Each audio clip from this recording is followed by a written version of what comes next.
প্রাণীর সাহায্য করতে আসে। কোনটা বেশি ইন্টারেস্টিং মনে হয়?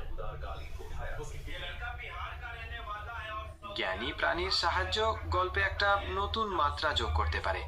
সেই জ্ঞানী প্রাণীটা কেমন হতে পারে বলে আপনার মনে হয়? সেটা হয়তো কোনো বয়স্ক আর অভিজ্ঞ পেঁচা হতে পারে, যে জঙ্গলের সব রহস্য জানে। অথবা এমনও হতে পারে সেটা কোনো মায়াবী প্রাণী, যার কাছে কোনো বিশেষ ক্ষমতা আছে। কোনটা বেশি আকর্ষণীয় মনে হয়?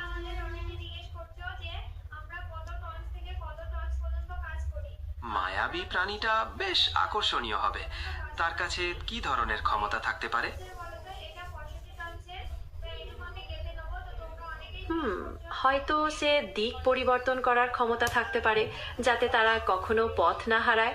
অথবা হয়তো সে এমন কোনো মন্ত্র জানে যা তাদের বিপদ থেকে রক্ষা করবে।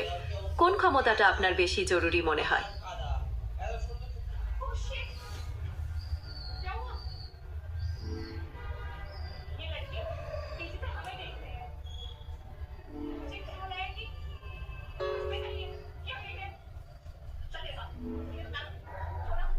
দিক পরিবর্তন করার ক্ষমতা বেশ কাজের হতে পারে, বিশেষ করে কোনো গভীর জঙ্গলে। তাহলে এরপর কি তারা সেই জ্ঞানী প্রাণীর সাহায্যে মিষ্টি ফলের বাগানে পৌঁছাতে পারবে? অবশ্যই। প্যাঁচার দেখানো পথে তারা হয়তো অবশেষে মিষ্টি ফলের বাগানে পৌঁছাবে। আর সেখানে তারা পেট ভরে নানা ধরনের মিষ্টি ফল উপভোগ করবে। গল্পটা এখানেই শেষ করতে চান, নাকি এর পরও কিছু ভাবছেন? এখানেই শেষ করা যেতে পারে। তবে এই গল্পের বন্ধুত্ব আর অভিযানের দিকটা বেশ ভালো লেগেছে। আপনার কেমন লাগলো? আমারও খুব ভালো লেগেছে। বন্ধুত্ব আর অ্যাডভেঞ্চারের সংমিশ্রণটা সত্যিই দারুণ। ভবিষ্যতে আমরা এরকম আরও গল্প তৈরি করতে পারি। অবশ্যই। নতুন নতুন গল্প তৈরি করার কোনো শেষ নেই।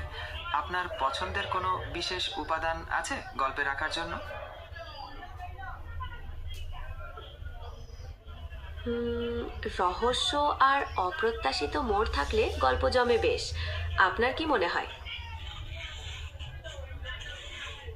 আমারও তাই মনে হয়।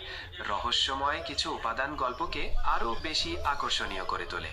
তাহলে পরের গল্পে কি কোনো প্রাচীন রহস্যের সমাধান করা হবে?